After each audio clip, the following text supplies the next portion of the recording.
acompañarnos y ser parte de este foro que se hablará de temas acerca de alimentación y nutrición. Para dar inicio a este evento, cedo la palabra a la coordinadora de la Universidad, Miriam Villa Castellanos, la cual dará unas palabras de bienvenida, por lo cual pido un fuerte aplauso.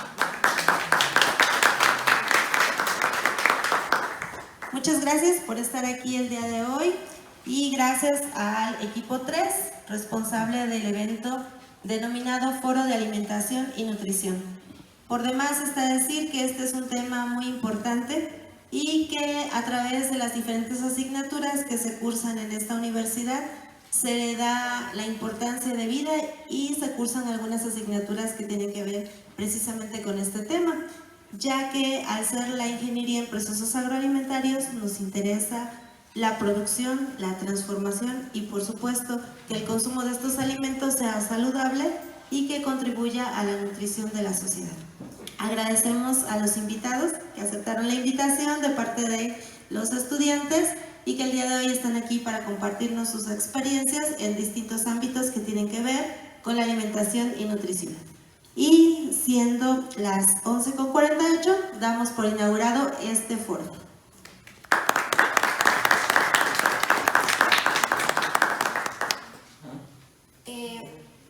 Como primera ponencia, le damos la bienvenida al licenciado en Gastronomía Daniel Rodríguez López, quien estudió en la Universidad de la Sierra. Obtuvo el título como licenciado en Gastronomía por elaboración de tesis con título en Elaboración de platillos a base de capulín de la comunidad de San Lorenzo Copiestre. Se ha desempeñado laboralmente en restaurantes como Toscalía Restaurante, Carbonismos Parrilla y comedores industriales como Volkswagen y Audi. Aproximadamente ha cocinado para 5,000 personas. Ha realizado trabajo de investigación de danza mexicana en el apartado de comensalidad dentro de la misma. Forma parte del Instituto de Investigación y Difusión de Danza Mexicana de la Delegación de Tlaxcala. Es promotor y difusor de la cultura tlaxcalteca mexicana. Nos hablará acerca del tema de alimentos locales. Damos un aplauso.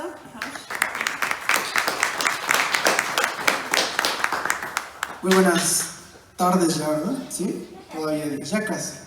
Bueno, pues muchísimas gracias, agradezco pues infinitamente la invitación a esta plática, este pequeño pues apartado de poder conversar con todos ustedes sobre lo que es, como ya lo vieron en el título, lo que son los alimentos locales. Justo cuando me hicieron la invitación para esta charla con ustedes, pensaba en de qué voy a hablar, ¿no? O sea, de qué se va a tratar esta plática, esta charla.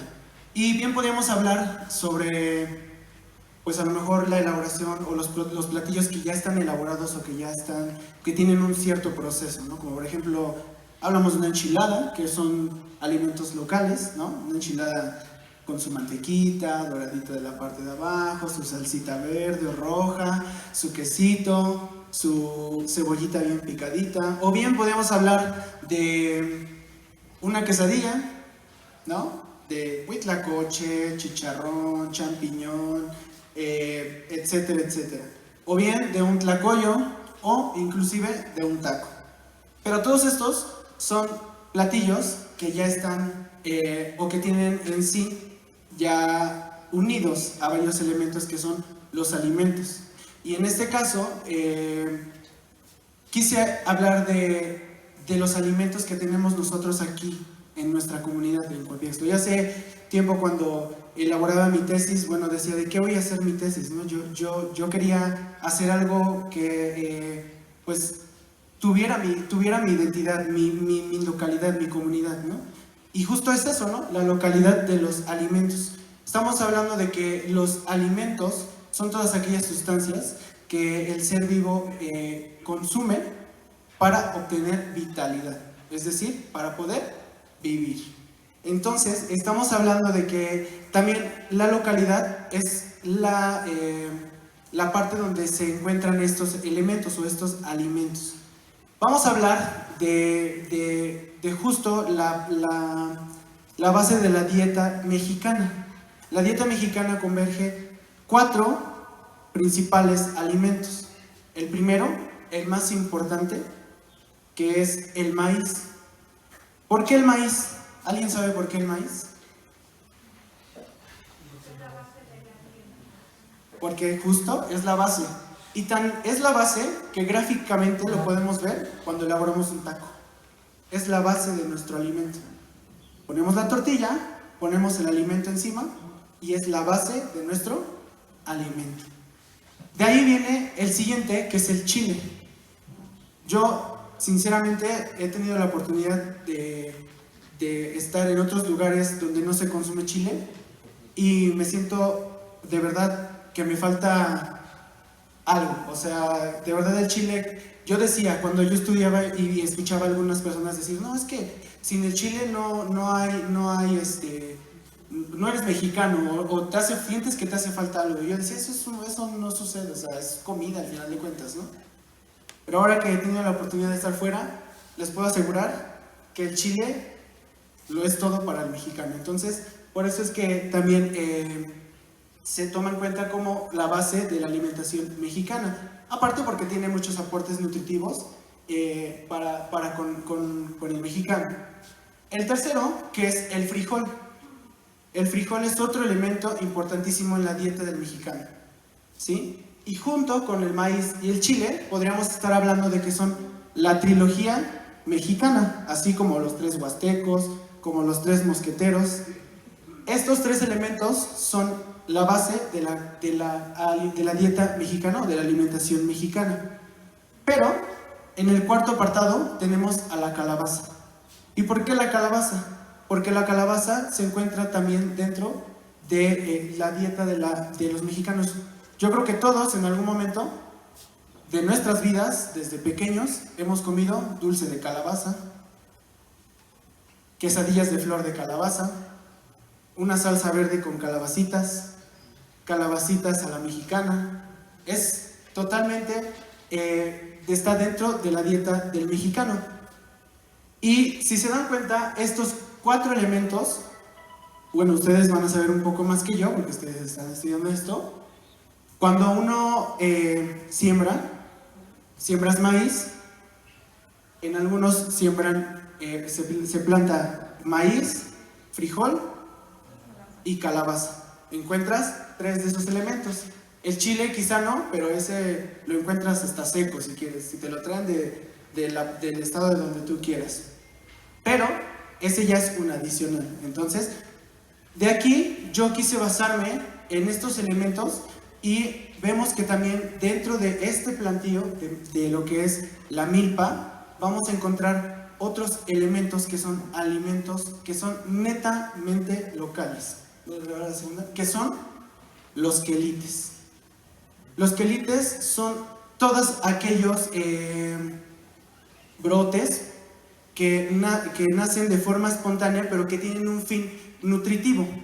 Es decir, que van a servir como alimento. Vamos a encontrar las verdolagas. ¿Quién no ha comido unas costillitas en salsa verde con verdolagas? Inclusive una ensalada solo de verdolagas o solo verdolagas hervidas con un poco de sal, cebollita y listo. Tenemos el quelite cenizo. El quelite cenizo es esta hierba que crece de forma esporádica, por así decirlo, y que tiene una característica que su color es un poco opaco, que no es un verde tan despampanante como los demás quelites, sino que tiene un color característico como si le hubiese caído ceniza encima, y así se ve ese quelite. Tenemos el epazote, que el epazote también es un tipo de quelite, pero es un quelite que aporta no solo sabor, sino aporta también aroma. Imagínense, ahorita así como están ustedes, que van al puesto de las quesadillas y la señora está preparando una quesadilla de queso nada más y le pone un ramillete de epazote. ¿Cómo va a oler ese lugar? Se va a llenar del olor del epazote, porque esa es una de las características de este producto del epazote, del epazote. Y hay 2 tipos, el epazote verde y el epazote Morado, exactamente. ¿Cuál te da más sabor? Los dos. Los dos. Los dos te dan el mismo sabor, solo que la diferencia es únicamente el color. Ahora, al epazote hay todavía más, digamos, ramificaciones dentro de la familia de los epazotes, y está el epazote de zorrillo. ¿Alguien lo conoce? Bueno, pues a este se le atribuyen incluso propiedades curativas. Yo recuerdo cuando era niño, mi mamá siempre tenía colgado una mata de epazote de zorrillo, y cada vez que nos sentíamos mal del estómago, nos daba un poco como de diarrea y esta parte, tomaba un poco del epazote de zorrillo, nos elaboraba un té con un poco de agua y va para adentro. Y justo eso es lo que lograba este tipo de epazote, ¿no? Quizá no era tan comestible para ciertos elementos, pero sí para curarte de algunas pues malestares estomacales principalmente. Otro de los quelites que tenemos el pápalo quelite. Todos hemos comido semitas.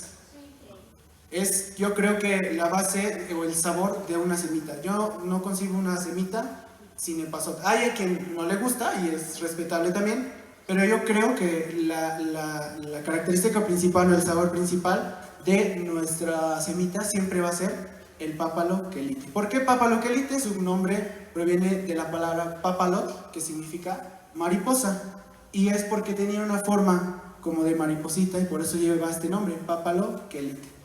¿De acuerdo? Tenemos el siguiente, que es pipicha. Muchos lo conocemos aquí, y lo digo porque cuando yo salí de la comunidad a otros lugares, principalmente Puebla, yo decía pipizza, porque a mí me enseñaron así. A mí mi mamá me enseñó que se dice pipizza. Entonces yo llegaba a la ciudad de Puebla y decía, ¿me puede vender pipizza? Y me decían, pipizza, ¿qué es eso, no? Y yo decía, sí, y ahí lo tenían enfrente, y yo le decía, pues es este. Ah, no, se llama pipicha. Y posteriormente me di a la tarea de investigar por qué se le cambiaba el nombre, por qué nosotros, o quién estaba bien, si nosotros o ellos, ¿no? Y entonces, en este vaivén de indagar, conocí a un chef que sabe mucho sobre cocina mexicana, y ella me dijo, no, es pipicha. Y yo dije, bueno, está bien, entonces nosotros somos los del error, ¿no? Pero es esta parte también, entra toda esta de la fonética del lugar, ¿no? Entonces, la pipicha es un quelite también. Un quelite que también aromatiza, o tiene esa característica de aromatizar, de crear este ambiente en el que tú entras a la cocina y si tu mamá está haciendo unas calabacitas con chicharrón, con jitomatito y cocinándolas y le pone la pipicha, e inmediatamente la atmósfera se va a llenar de este olor característico de la pipicha, ¿sí? Entonces, llevamos el pápalo, es otro también, se me olvidaba mencionarles que también es un quelite que aporta toda esta parte aromática. ¿Cómo se consumen estos dos? Es muy fácil. Tú incluso vas a una taquería, digo en esta zona, en la zona oriente del estado, y hay pápalo puesto en las mesas, así, para comer directamente. Arrancas una hojita, te la comes y te genera esta explosión de sabor en tu boca, que es agradable y fresca al mismo tiempo. La pipicha pasa exactamente lo mismo, aunque cocinándola te da todavía mucho más aroma y mucho más sabor. Y bueno, el otro quelite que yo quise mencionar son todos los quintoniles. Todos hemos comido quintoniles aquí, y si no, pues vayan por aquí y van a encontrar, bueno, ahorita a lo mejor todavía no, pero más adelantito van a poder encontrar quintoniles. Son todas estas hierbas que son comestibles y que son tan características de nuestra zona, de nuestra localidad, que es Coapiaxtla. Bueno, no solo de la zona de Coapiaxtla, sino toda la zona, toda la parte oriente e incluso más para el centro, se encuentran los quintoniles. Estos es muy fácil prepararlos. Únicamente los pones a cocinar con un poco de cebolla, a quien le gusta el ajo, pues ajo, preparándote una muy buena salsa verde asada en un molcajete, agarras tu tortilla, pones tus quintoniles, salsita y va por adentro. Yo creo que estos alimentos son justo el ejemplo de cómo la tierra es tan noble con nosotros. Cómo es que no necesitamos sembrarlos para que ellos nazcan. Ellos solitos deciden dónde nacer. Y lo digo porque hace tiempo, cuando colaboraba con mi papá a ayudarle al campo, acudíamos a unas tierras que tienen una parte que se llama La Barranca, y era muy común llevarnos a casa todo lo que encontrábamos ahí. Encontrábamos verdolagas, encontrábamos quintoniles, encontrábamos epazote, encontrábamos de todo, y todo nacía de forma natural, no necesitaba alguna otra cosa. Y esto nos va a llevar a el siguiente apartado. Cuando hablamos de que la tierra es demasiado noble, les hablo de que de verdad es demasiado noble y tiene la facultad de regenerarse de forma automática. Es decir, bueno, no vamos a ir lejos. Estamos hablando de que en el 2020, cuando no había actividades, las ciudades empezaban a verse invadidas por flora y por fauna que ya no se veía en las ciudades. Yo recuerdo haber visto algún video en el que creo que un jabalí llegaba a una ciudad italiana y ahí andaba corriendo porque pues ya no había actividad, no había carros, no había gente, no había nada. Entonces la naturaleza por sí misma va a empezar a regenerarse. Y ejemplo de ello van a ser también nuestras frutas, de estos alimentos que son dulces. El primero del que me gustaría hablar es del tejocote. El tejocote es una fruta que respeta totalmente la temporalidad, porque no la encontramos en un árbol en estas fechas. ¿Cuándo la vamos a encontrar? Noviembre, diciembre y enero, exactamente. Justo los meses que hace más frío. Y es ahí cuando lo utilizamos, ¿no? ¿Lo utilizamos para qué? Para hacer un tecito, para hacer ponche, para hacer dulces, licores, exactamente, también, conservas, exactamente. Entonces, este es un fruto que va a respetar totalmente la temporalidad del año. O sea, no lo vamos, sí lo podemos encontrar en otros, pero ya va a ser de forma, digamos, no tan natural. Vamos a dejarlo así. Tenemos en este apartado, también quise meter todos aquellos que son zapotes. En la comunidad de Coapiaxtla, cuando yo elaboraba mi producto de tesis, tuve la oportunidad de entrar a una casa. Yo la verdad es que no sabía que aquí había árboles de zapote.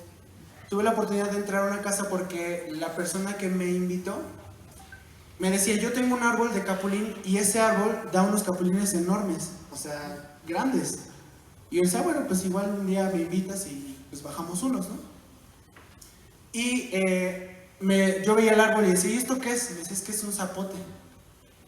Y yo le dije: ¿pero a poco aquí hay zapotes aquí en Coapiaxtla? Y dice: sí. Dice: varios, yo he visto varios aquí que tienen zapotes. Y entonces por eso es que metí los zapotes específicamente, porque yo el que he visto es el zapote blanco, pero hay zapote negro, chico zapote. ¿Qué otro?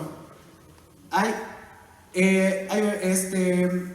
Fray Bernardino de Sahagún menciona 32 tipos de zapotes, con nombres bien raros como zapote perro, zapote niño, zapote reventón, etcétera, etcétera, etcétera. Pero del que hablamos específicamente es del zapote blanco. El zapote blanco que te va a dar mucha de sus virtudes en cuanto a nutrición hablamos. De ahí nos vamos a otro de los elementos que tiene nuestra tierra o que nos da nuestra tierra, empezando por el nopal, que nos va a dar la tuna. Y la tuna la vamos a encontrar de dos formas. ¿De qué? ¿De cuáles? Roja y blanca, exactamente. también hay amarilla y también hay choconostle, ¿sale? El choconostle, muchos no lo consideran una fruta, pero sí lo es también, aunque sea ácido, ¿sale? Porque esa es la característica principal del choconostle. Yo he utilizado el choconostle incluso para preparaciones como cuando elaboras un pescado empapelado, le pones choconostle y ahí lleva la parte ácida. Algunas preparaciones que requieren, por ejemplo, de limón y ocupas el choconostle o lo sustituyes un poco, te genera un sabor muy agradable en la boca y pues obviamente si lo combinas con otras cosas pues es magnífico, ¿no? Sí, exactamente, hay mole de choconostle, exactamente. Tenemos también otra de las frutas importantes que yo he observado es la ciruela, ¿sale? Pero no la ciruela que todos conocemos, la rojita o la amarilla, sino la ciruela que bien menciona también Fray Bernardino de Sahagún en su libro Historia de las cosas de la Nueva España, la ciruela americana, ¿sale? Es esta ciruelita como un poco ovalada, ¿ok?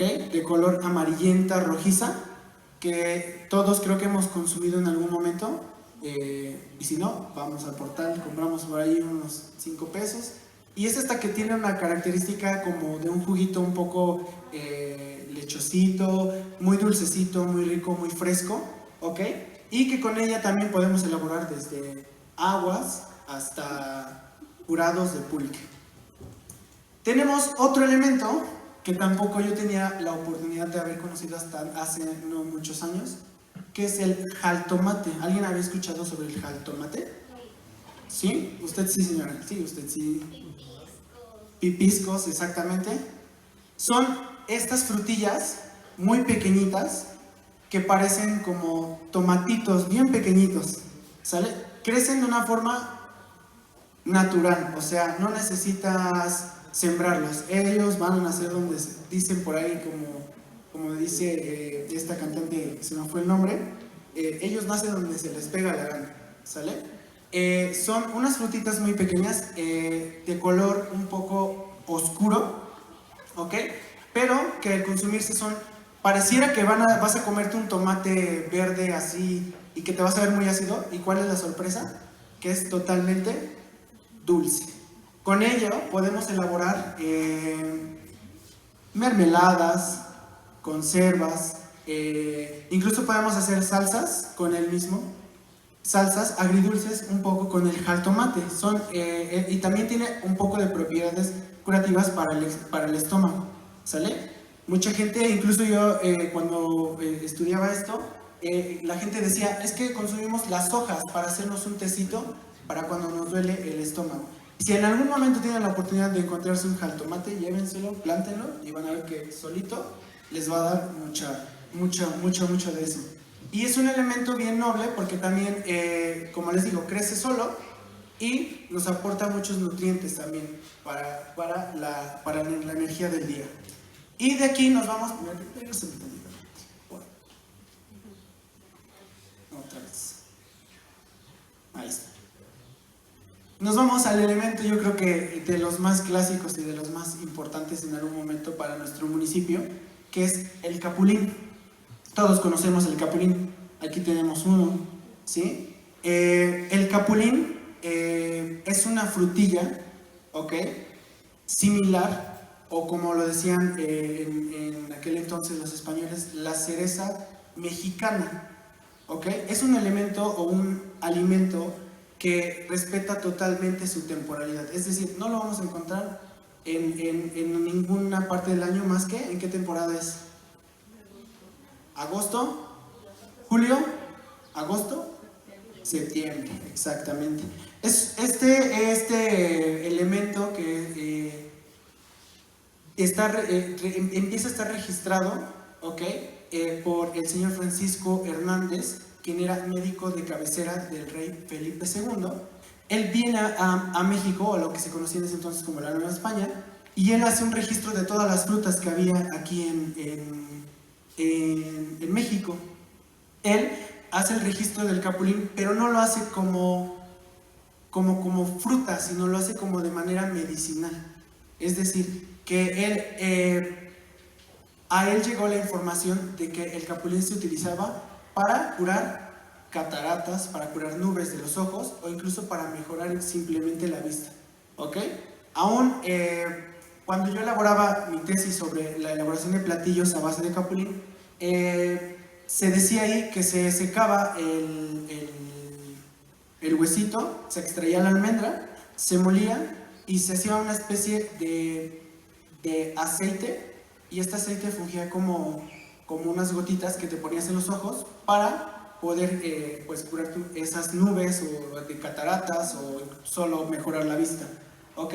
Pero este es un elemento que también aporta muchísimo sabor, ¿ok? ¿Qué nos dicen las mamás cuando comemos muchos capulines?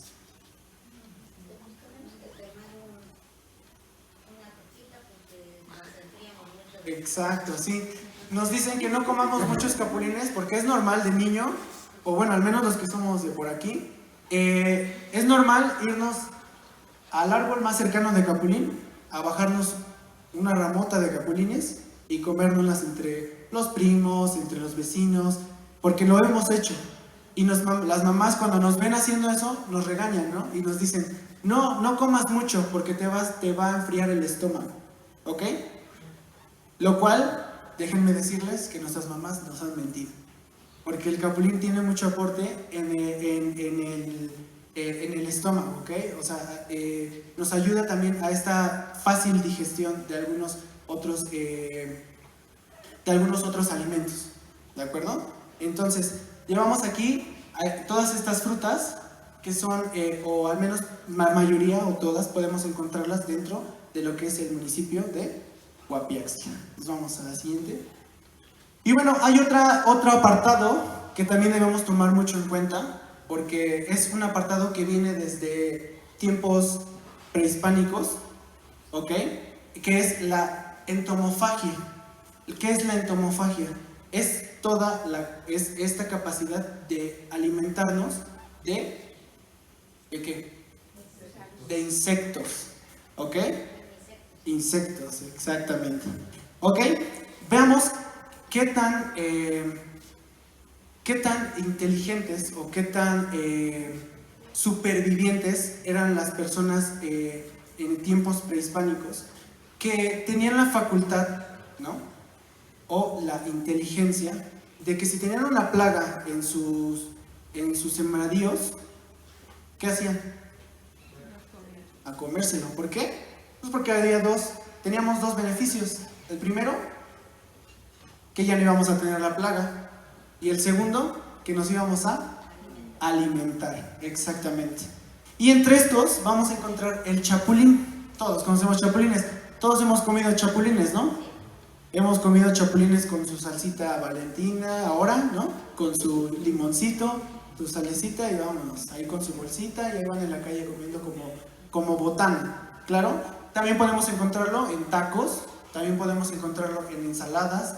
Hoy en día creo que se ha retomado mucho esta parte del consumo del chapulín, precisamente porque hubo una temporada en la que hubo demasiado chapulín, o sea, demasiado, y yo recuerdo que incluso había niños que te vendían botellas con chapulines ya ahogados y ya nada más listos para prepararse, que déjenme decirles que son los que tienen mejor sabor, porque hay chapulines que son de criadero, ¿ok? Y hay chapulines que son los que andan sueltos, que andan comiendo de todo, y esos son los que saben mejor. De ahí tenemos el gusano de maguey. ¿Alguien ha consumido gusano de maguey? ¿Qué tal? ¿Sí es bueno? ¿Sí? También de tepozán. Exacto. De capulín. Uh-huh. Aquí hay gusanitos. Los sacábamos y apostábamos. En el árbol de capulín. Sí, del grueso del capulín y del tepozán. Sacaban, vaya, no los he visto, pero sacaban así su excremento hacia arriba, hacia afuera. Sí, sí, sí. Entonces ya sabíamos que ahí estaban, lo quitábamos y los traíamos con una púa de maguey. Para que saliera, le echábamos agüita, salía la cabecita, lo atrapábamos y ya salía. Órale, miren, todo el tiempo se está aprendiendo, todo el tiempo. Bueno, pues miren, ahí está otro dato, otra especie de gusano que es de estos árboles también, pero específicamente el maguey también tiene sus gusanos. Y estos gusanos pues obviamente se están alimentando ¿de qué? Del mismo maguey. Entonces nos va a aportar todos los nutrientes que tiene el maguey, pero también los nutrientes que genera el mismo organismo, el mismo gusano. De ahí tenemos los escamoles. ¿Alguien sabe qué son los escamoles? El huevo de la hormiga, ¿ok? Estos escamoles, carísimos por cierto, son muy ricos, son muy nutritivos, y basta simplemente con prepararlos con un poco de cebolla, pasote bien picadito, salteaditos, y con unos buenos tacos, unos buenos totopos, un buen guacamole, y quedan muy ricos, ¿ok? Tenemos también otro que es el aguautle. ¿Alguien había escuchado sobre el aguautle? Exacto, de ahí viene su nombre, aguautle, ¿ok? Este es una especie de hueva también. Mucho se creía que era de una especie de mosco que se anda sobre el agua, ¿ok? Hoy en día se está todavía como que debatiendo porque han encontrado algunos aguautle proveniente de algún otro insecto, pero que también vive en el agua o en los lagos. Era muy común encontrar este tipo de hueva porque recordemos que la parte del Valle de México pues era agua, todo era agua, ¿no? Entonces era muy común encontrar aguautle. Y el aguautle se empieza a usar en tiempos prehispánicos para elaborar incluso tortitas, así tortitas como las tortitas de haba, pero de aguautle, ¿ok? Y tenemos una referencia por ahí, no recuerdo el nombre como tal, pero nos dice que antes, en lugar de hacer tortitas de haba para la Semana Santa, el elemento principal era el aguautle para hacer estas tortitas, ¿sale? También nos va a dar un aporte nutritivo impresionante como una proteína. Tenemos también los chinicuiles. ¿Sí conocen los chinicuiles? Yo hasta he escuchado apodos por ahí que a alguien le dicen así.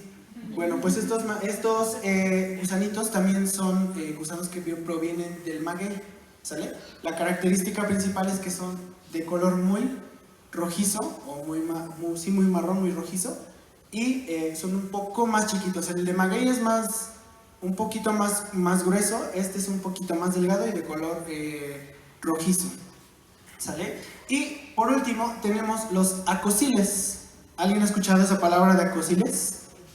¿No? Exacto. También son animalitos que viven en lagos o en lagunas. Son como una especie de camarón, pero así, muy chiquito, ¿sale? Hoy en día digamos que se está haciendo este retorno de todos estos elementos que forman la entomofagia, y justo vienen los acosiles, ¿sale? Aquí ya vemos, por ejemplo, esta foto la tomé ahora que tuve la oportunidad de ir a Tlaxcala Centro. Un señor traía una cubeta con acosiles y te los vendía como los chapulines, así, fritos, y le ponía salsa valentina y le ponía limoncito, y pues ya con eso pues uno consume una importante cantidad de proteína, porque todos estos hay que recordar que son insectos y que son del reino animal. ¿De acuerdo? Vamos a la siguiente, por favor. Aquí tenemos las proteínas que tenemos aquí en nuestra comunidad. Tenemos la res, todos conocemos una res, ¿no? O incluso tenemos en nuestras casas reses. Tenemos al pollo, que son todos estos gallo, gallina, pollo, etcétera, etcétera. Pero también vamos a encontrar al guajolote, ¿ok? Es muy común ir a una fiesta, una boda. Bueno, en algunos, no todos ya, ¿no? Porque no todos nos gusta el guajolote, de ser sincero, ¿no? Y que te den una piernota de guajolote, ¿ok? Con tu mole encima. Apenas el fin de semana tuve la oportunidad de ir a un lugar que se llama San Isidro Buen Suceso, pegado justo a la Malinche ya subiendo, junto a Canoa, y me han dado una pierna de guajolote con su muslo y el mole así totalmente. La verdad, les soy sincero, ni me lo terminé porque no soy muy amante del guajolote, pero es un elemento que ha estado presente desde tiempos prehispánicos, ¿sale? Que al día de hoy lo sustituyó ¿quién? El pollo, ¿ok? De ahí vamos a encontrar al cerdo, ¿sí? El cerdo va a ser, yo creo que la proteína que más consumimos los mexicanos. Y lo digo así, ¿por qué? Porque el cerdo vino a reemplazar a un elemento, a un animal, ¿ok? Que se tenía en casa, que era el xoloescuintle, ¿ok? El xoloescuintle era un perrito, ¿ok? O es un perrito, porque al día de hoy sigue existiendo. Es un perro que en tiempo prehispánico se consumía, ¿ok? Se consumía, y entonces cuando llegan los españoles, dicen, no, pues ¿cómo vamos a comer perro? ¿No? Así les dicen, oh, ¿cómo vamos a comer perro? Y entonces llegan y empiezan a introducir al cerdo, y el cerdo empieza a gustar dentro del paladar de las personas indígenas, y es así como empiezan a sustituir al xoloescuintle por el cerdo. Lo mismo, les digo, sucede con el guajolote, se sustituye por el pollo. A las personas prehispánicas no les va a gustar mucho la res. Eso está documentado, no les va a gustar mucho la res. Una, porque es una carne que para ellos es difícil de digerir. Y dos, porque siempre se iban y se metían a sus cultivos. Se comían las milpas, se comían los quelites, se comían todo. Entonces, por eso es que al mexicano prehispánico no le va a gustar, o a los naturales no les va a gustar la res. Pero también tenemos otro elemento que encontramos de forma natural aquí en nuestra comunidad, que es el conejo. Yo creo que aquí han visto pasar muchos, ¿no? Porque suele suceder. Pero también hay granjas que se dedican a eso, a la cunicultura, si no me recuerdo, la cunicultura, que es esta parte de la carne del conejo, se consume, ¿sale? Podemos prepararlo a las brasas, adobado, en barbacoa, etcétera, etcétera. Todas las proteínas podemos consumirlas con muchísimas, de muchísimas formas, ¿sale? Vamos a ver. Ahí me van diciendo de tiempo, casi me pasa. Y bueno, ya para concluir, estos son los alimentos que en nuestra actualidad vamos a tener presentes aquí en nuestra comunidad, ¿sale? El primero es el nopal, ¿ok? El nopal, todo el mundo conocemos los nopales. Aquí en este camino te vas a encontrar cultivos de nopal inmensos, o sea, y el nopal también es un alimento que es muy generoso, ¿sí? El amaranto, que yo creo que el protagonista en esta universidad, porque he escuchado muy bueno aquí de profesor Barrales, experto en este tema, no me va a dejar mentir que el amaranto es, yo creo que el alimento, un super alimento, o sea, yo creo que el alimento del futuro, ¿no? O del presente y del futuro, ¿ok? Tenemos la papa, que la papa sabemos que para Europa fue un elemento pues que lo salvó, al final de cuentas, ¿no? De la hambruna. Tenemos, y hay que recordar que en Coapiaxtla hace muchos años, incluso había hasta la reina de la papa, si no mal recuerdo, en las ferias, e incluso se le llegó a nombrar a Coapiaxtla Papiaxtla, de tanta papa que se producía. Y ahora es muy común y que mucha gente vaya a donde ya se han sacado las papas, recoja lo que sobró y vaya y te las venda en tu casa, y creo que eso es a lo que me refiero cuando digo que la tierra es muy noble, ¿sí? El jitomate, ¿ok? Que es yo creo que el aporte que le dio México al mundo, ¿ok? El jitomate, y lo digo porque tan cual su nombre, por ejemplo, en alemán se le llamaba Paradiesapfel, que es manzana del paraíso, así se le llamaba, y que va de Italia. ¿Quién ha comido una pizza sin jitomate? No sería lo mismo, ¿no? Entonces, ese yo creo que ha sido uno de los alimentos o aportes más importantes de México al mundo. Hoy en día encontramos mucho brócoli en nuestra tierra, ¿sí? Tenemos grandes productores de brócoli en nuestra zona, ¿ok? Creo que ya por ahí vino el ingeniero Víctor a hablarles sobre eso, sobre este gran producto que es el brócoli. Tenemos también la zanahoria, que tenemos aquí cerca, la empresa Sanajés, si no mal recuerdo, que producen zanahoria. Y yo creo que si hablamos de alimentos, también tenemos que hablar del pulque, que le faltó así para hacer carne. Y lo he escuchado de mucha gente que sabe sobre este elemento, ¿ok? El pulque te da un aporte proteínico impresionante. Ayer escuchaba justo, hay dos personas que yo admiro muchísimo, que ya no están en este plano, pero que sus nombres son Edmundo Escamilla y Yuri de Gortari, que son antropólogos, historiadores y cocineros. Y ellos mencionaban que antes el desayuno era un vasito de pulque y una barrita de alegría. Y con eso tenías un aporte nutrimental impresionante. Entonces, es por eso que el día de hoy, y digo, todos aquí en la universidad, porque son universitarios, ¿quién nos ha ido aquí a los pulques de Pocitos, de Alzayanca, a los tinacales? La única que sí le creo es a la señora, Los demás no.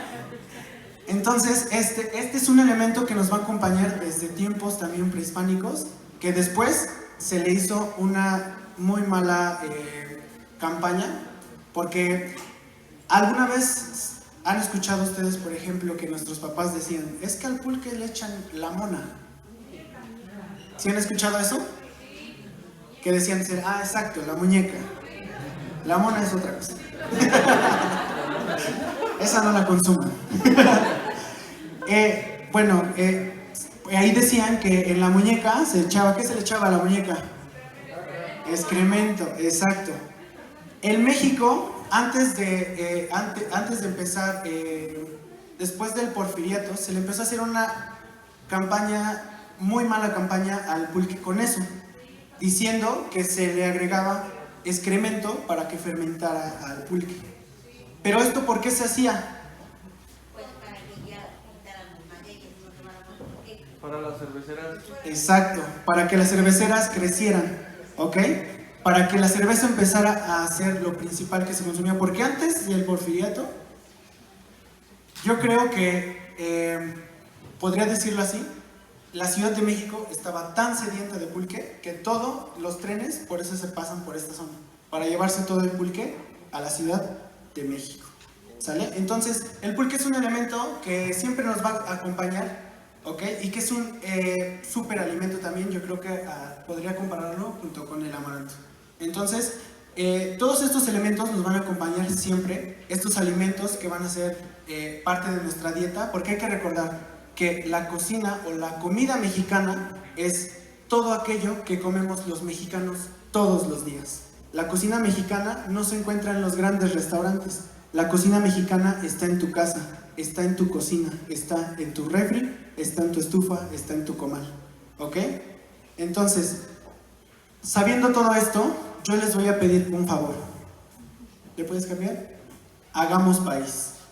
Consumamos lo que tenemos en nuestra localidad, consumamos con nuestros principales productores y con esto juntos hagamos país. Muchísimas gracias.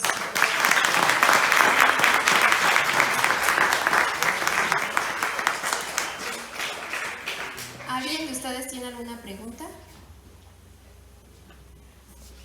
Bueno, yo quiero hacer una pregunta. Sí. ¿Tú piensas que la gastronomía puede venir desde nuestros abuelitos, de nuestros ancestros? ¿Y tú cómo definirías, de acuerdo a tus palabras, la gastronomía en este aspecto? ¿La gastronomía en general o la gastronomía mexicana? No, a lo que me refiero es que, por ejemplo, la gastronomía puede venir desde nuestros ancestros, como nuestros abuelitos. ¿Crees que sea la buena gastronomía para nuestro país? ¿O la gastronomía que, digamos, ya está procesada por otros personas? Yo creo, y creo fielmente, que la gastronomía, como bien lo dices, viene desde nuestros abuelos y los abuelos de nuestros abuelos. Las recetas vienen de generación en generación, hay que recordarlo. No es, lo que sabemos ahora es lo que se sabe de antes, que lo hemos perfeccionado es diferente. Pero yo creo que una buena gastronomía es aquella gastronomía que viene del campo, es aquella gastronomía que viene de la tierra, no es aquella gastronomía buena que viene de procesos industriales enormes, gigantes. Yo creo que una buena gastronomía refiere esta parte en la que el ser humano tiene la capacidad de convivir con la naturaleza y entender que él forma parte de ella y no lo contrario. Entonces yo sí creo fielmente que la gastronomía tiene que ser de forma muy natural. Gracias. Como muestra de agradecimiento le haremos entrega de un presente y un reconocimiento. Gracias.